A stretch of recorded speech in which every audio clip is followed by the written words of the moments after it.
बिस्मिल्लाहिर्रहमानिर्रहीम। मेरा नाम फारूक सादिक है और तारीख कहानी के एक और सिलसिले के साथ हाजिर है। अब कुरैश उस्मान के अंदर एक नया जो है सस्पेंस पैदा कर दिया गया है, एक तजस्सुस पैदा कर दिया गया और एक किरदार मुतारिफ कराया गया है। इस किरदार को असमहान खातून वालिदा सुल्तान कहा गया है, जो कि कहीं पे अलाउद्दीन मसूद की और कहीं पे अलाउद्दीन कैकबाद की वालिदा लगती हैं। अब सवाल ये है कि क्या वालिदा सुल्तान का कोई टाइटल था भी सही या नहीं था। तो इस हवाले से अर्ज़ ये है कि तुर्कों के अंदर फैमिली बॉन्ड जो था वो बहुत मजबूत था और ख़ास तौर पर उनके जानशीनी के खतरात ज़्यादा थे और भाई एक दूसरे को कत्ल कर देते थे, इक़्तिदार के लिए मार देते थे। तो महल के अंदर अपनी औलाद की हिफाजत जो है वो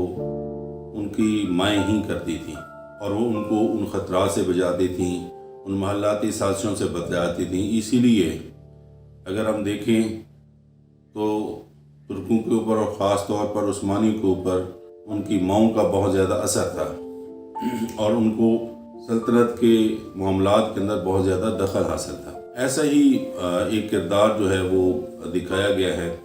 कुरैश उस्मान के अंदर और उसको उन्होंने कहा कि वालिदा सुल्तान। अब सवाल ये पैदा होता है कि क्या वालिदा सुल्तान का लफ्ज़ जो था वो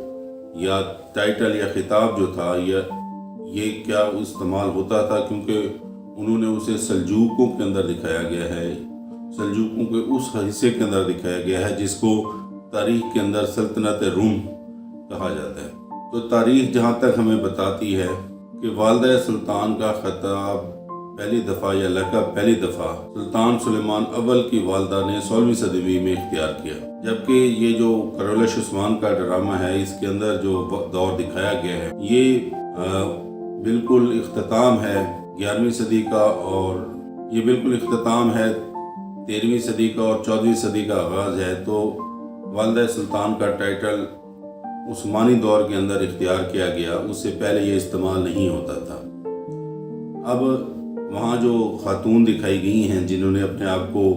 वालिदा सुल्तान डिक्लेयर किया हुआ है या इसका ऐलान किया, जिसको कहा गया है कि ये वालिदा सुल्तान है, तो अगर हम तारीख़ को देखें तो एनेगोल के अंदर या उस इलाके के अंदर जहाँ पर उस्मान की हुकूमत थी